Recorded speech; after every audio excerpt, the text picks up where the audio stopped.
أعوذ بالله من الشيطان الرجيم بسم الله الرحمن الرحيم قال ما منعك ألا تسجد إذ أمرتك قال أنا خير منه خلقتني من نار وخلقته من طين بتا دیا قالا ارشاد فرمایا اللہ تعالی نے ما منعک کس چیز نے تجھے روکا ہے اللہ تسجد اس بات سے کس چیز نے روکا ہے اللہ تسجد کہ سجدہ نہیں کیا اذ امرتک جبکہ میں نے تجھے حکم دیا تھا. یہ جو امرتک کا لفظ ہے نا اس سے معلوم ہوتا ہے کہ اسے ایک اسپیشل آرڈر دیا گیا تھا. اللہ کے علم میں تو تھا کہ اب کائنات میں خرابی یہاں سے شروع ہو جائے گی. اللہ تعالیٰ نے اسے اسپیشل آرڈر دیا ہوگا کہ تو نے بھی سجدہ کرنا ہے کیونکہ یہ تھا تو بنیادی طور پہ جنات میں سے. تو اللہ تعالیٰ نے فرمایا تو نے سجدہ کیوں نہیں کیا.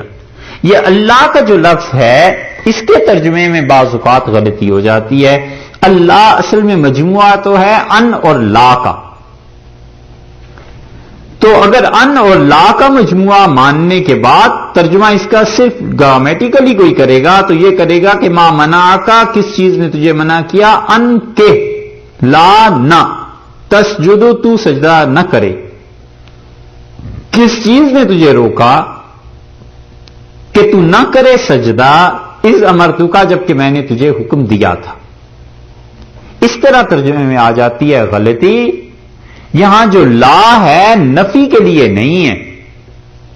یہ لا جو ہے جیسے اس دن لا کی قسم پہ بحث کر کے عرض کیا تھا یہ لا کسی کام میں شدت پیدا کرنے کے لیے آتا ہے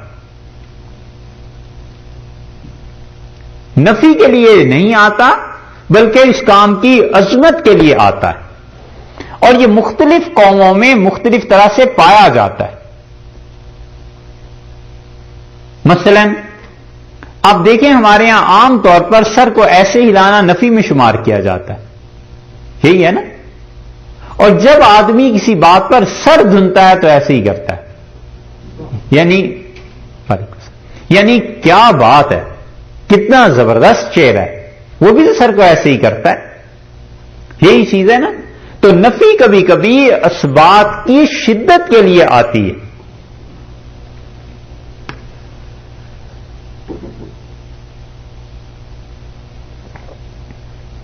نگاہ برق نہیں چہرہ آفتاب نہیں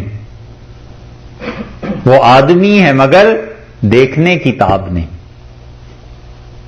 نگاہ برق نہیں چہرہ آفتاب نہیں وہ آدمی ہے مگر دیکھنے کی تاب نہیں.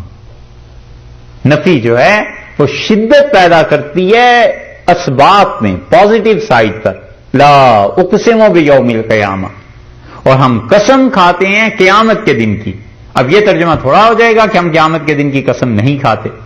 تو لا استغراق کے لیے جب پیدا ہوتا ہے یہاں بھی یہ ہے کہ یہ جو ذکر ہو رہا ہے یہ جو بیان ہو رہا ہے ما منعک اللہ تسجد اذ امرتک جب ہم نے تمہیں حکم دیا تھا سجدہ کرنے کا تو اس معاملے میں تم نے آخر ہمارے حکم میں نافرمانی کیوں کی. شدت پیدا ہو گئی کہ کیوں ایسے ہوا.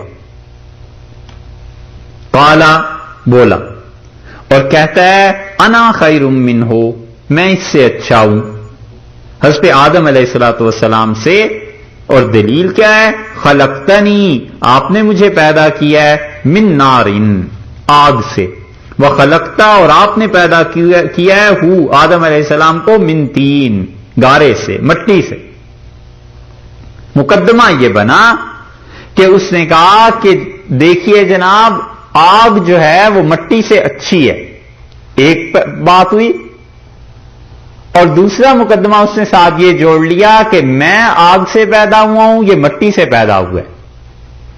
تیسرا سٹیپ یہ لے لیا کہ جب آپ مان گئے کہ آگ مٹی سے اچھی ہے تو آگ کو مٹی کے سامنے نہیں جھکنا چاہیے لہذا جو آگ سے پیدا ہوا ہے وہ مٹی سے بنے ہوئے کے سامنے نہیں جھکے گا، تو میں آدم کے سامنے نہیں جھکوں گا۔ یہ منطق بگھاری، یہ منطق اور یہ فلسفہ اللہ کے ہاں بگاڑنا وہ ایسے ہی ہے جیسے کوئی نیا نیا منطق پڑھایا تو اس نے کہا، صبح ناشتے پہ جب بیٹھا، ماں باپ بھی بیٹھے ہوئے تھے، تو اس نے کہا امی اتنے انڈے ابالنے کی کیا ضرورت تھی؟ ان کا بیٹے ناشتے میں آپ پڑھ کے آئے ہیں، کھائیں پیئیں، بہت دنوں بعد چھٹی پہ آئے ہو۔ اس نے کہا لو 2 ابال لیتے، اس کا 2 ابال لیتے تو تم اور تمہارے باپ یہ دونوں کہاں سے کھاتے، پھر میں بھوکی رہ جاتی۔ اس نے کہا امی دیکھیے، 1 انڈا یہ آپ کا، 1 انڈا یہ والد صاحب کا، اس کا مجموعہ ہوا 2 اور 1 مجموعہ وہ ہو گیا 3، تو ہم 3 اور انڈے بھی 3۔ تو اس پہ لمبی تقریر کرتا رہا۔ اس کے والد نے اٹھا کے سارے انڈے ایک طرف رکھ کے 1 اس کی ماں کو دیا، 1 خود کھانے لگے، ان کا بیٹے تیسرا تو کھا لینا۔ 1 انڈا والدہ، 1 والد، اور تیسرا اس کا مجموعہ جو ہے وہ بھی تو 1 انڈا ہی ہے نا، وہ 3 ہو گئے، ان کا تیسرا کھا لو۔ تو اللہ تعالیٰ کے سامنے ایسا نالائق ہے، کہتا ہے کہ ایسے اور ایسے اللہ آپ نے اسے آگ سے، مٹی سے پیدا کیا، مجھے آگ سے پیدا کیا۔